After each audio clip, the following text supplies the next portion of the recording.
শিবির panel থেকে রাজশাহী বিশ্ববিদ্যালয়ের আসন নির্বাচন করতেছি। আমার নাম হচ্ছে সুজন চন্দ্র।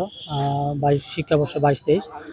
আমি সম্মিলিত শিক্ষার্থী জোট শিবির প্যানেল থেকে রাজশাহী বিশ্ববিদ্যালয়ের আসন নির্বাচন করতেছি কার্যনির্বাহী পদে। প্যানেলে আসার মতো কারণ হচ্ছে যে আমি দেখলাম, অবজারভেশন করে দেখলাম যে এই যে প্যানেলটা আছে, এই প্যানেলে সৎ, আদর্শ ও নীতিবান লোক আছে। এবং আরও অবজারভেশন করে দেখলাম যে এখানে সৎ ব্যক্তি, যারা নেতৃত্ব গুণাবলী এবং নেতৃত্ব দেওয়ার মতন তাদের মধ্যে ক্যাপাসিটি আছে। তারপরে আরও যদি দেখা যায়, আমাদের প্যানেল হচ্ছে ইনক্লুসিভ একটা প্যানেল। এই প্যানেলে আমি আছি, আমাদের বোনেরা আছে, সাংবাদিক ভাইরা আছে, এবং হচ্ছে জুলাই যোদ্ধারা আছে। সব মিলে না আমাদের হচ্ছে ইনক্লুসিভ একটা প্যানেল।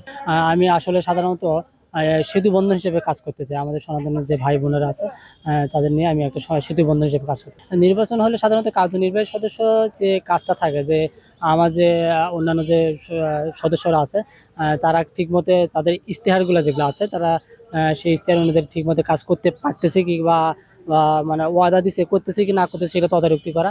আর এগুলো তদারকি করা এবং তাদেরকে সম্মুখীন নিয়ে আসা, যে জবাবদিহিতার মুখে নিয়ে আসা, যে তারা আসলে কাজগুলো ঠিক করতেছে কি না করতেছে। এবং আমার দিক দিয়ে চাওয়া পাওয়া হচ্ছে, যারা আমি শিক্ষার্থী ভাই বোনদের যেন সর্বদা সচ্ছল থাকবে তাদের অধিকার আদায়ের জন্য। যারা সবসময় যারা যে অধিকার নিয়ে আসবে, সেই অধিকার পূরণের জন্য সর্বদা সচ্ছল থাকবে।